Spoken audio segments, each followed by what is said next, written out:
silently told himself. This is why you have to do this. This is the only way. This is how you get her back. He opened the lid of the pocket watch and winced, his sleep-deprived eyes dazzled by the gems inside. The diamond earthstone, the emerald airstone, and the ruby waterstone. He held the watch above his head.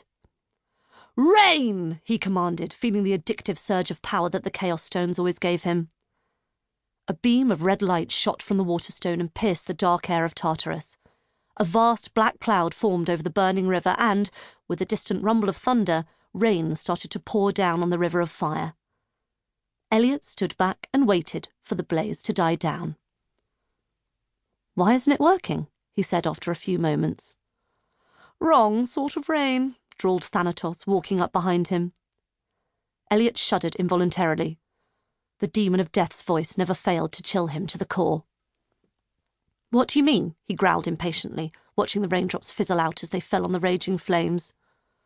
"Mortal rain, immortal flame," said Thanatos plainly. "It's simply not strong enough. You may as well try blowing the phlegathon out like a birthday candle." "So how's it going to free your demon army?" Elliot snapped, gesturing towards the stone prison that held the demon prisoners on an island in the far distance. "Because it has been prophesied," shrugged Thanatos. "I don't make the rules. When the gods imprisoned my demons, it was prophesied that only the Chaos Stones could free them. My idiotic brother, on the other hand—" "Don't mind me," Hypnos sulked. "Sorry," said Thanatos with an apologetic bow. "My incredibly idiotic brother just carelessly tossed the firestone in the river phlegathon as if he were discarding underwear in the laundry basket. The Chaos Stones won't help you." Elliot lowered his arm, and the red beam snapped back into the watch. "Of course, I could always have a go," whispered Thanatos, reaching for the watch containing the stones. But the instant he came near Elliot, his arm was violently repelled by the invisible force that forbade him from touching this mortal boy who had freed him from Stonehenge. "Worth a try," he smirked. "Why don't you just jump in and get it?" Elliot grumbled. "You can't die. Kind of an advantage over me."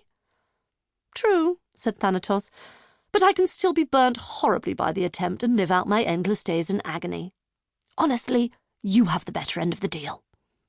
"Thanks," scowled Elliot. How was he ever going to do this? He followed Thanatos and Hypnos back into the office and shut the balcony doors on his fate. "Where's Mumsy?" pouted Hypnos, slumping into a stone chair. "She promised she'd give me my baby back today. Where is she?" "Who cares?" muttered Elliot, dropping into a second chair. He hated Nyx, goddess of the night, for what she'd done to his friend Hermes. His heart beat a little harder at the thought of the messenger god, still lying unconscious from the poisoned arrow Nyx had shot at him. Would he ever see Hermes again? He was the only god who ever really cared about him. The others had only been using him to get their stupid chaos stones. He knew that now. Another wave threatened his equilibrium. He pushed it back. "Mother is busy running an important errand." Thanatos settled himself on his stone throne behind his long black desk. "Your silly little sleep trumpet will have to wait until tomorrow when she returns." "It's not silly," whined Hypnos. "You're silly." "So how do I put the flames out?" said Elliot impatiently, not in the mood to hear the demon twins' latest squabble. He looked around the dingy office, lit only by torches on the wall and the menacing glow of the river below. This place was grim. He couldn't wait to leave. With Mum. "You don't," said Thanatos, crossing his long fingers. "Then how do I get the firestone?" snapped Elliot. "In case you haven't noticed, I'm not exactly fireproof." "Well, perhaps you are," Thanatos mused. Elliot clenched his teeth. "Could you, just for once, give me a straight answer?" he hissed. "You are epically annoying." "Forgive me," said Thanatos slowly. "You recall Pythia's prophecy? It refers to a young mortal child with the heart of a lion. Apparently, that's you." Elliot shrugged.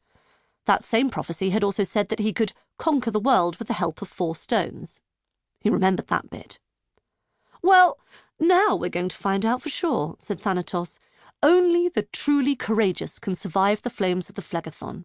Your courage will protect you from the fire like a suit of armour." Elliot glanced at his burnt finger. "And how do I know if I'm truly courageous?" he said.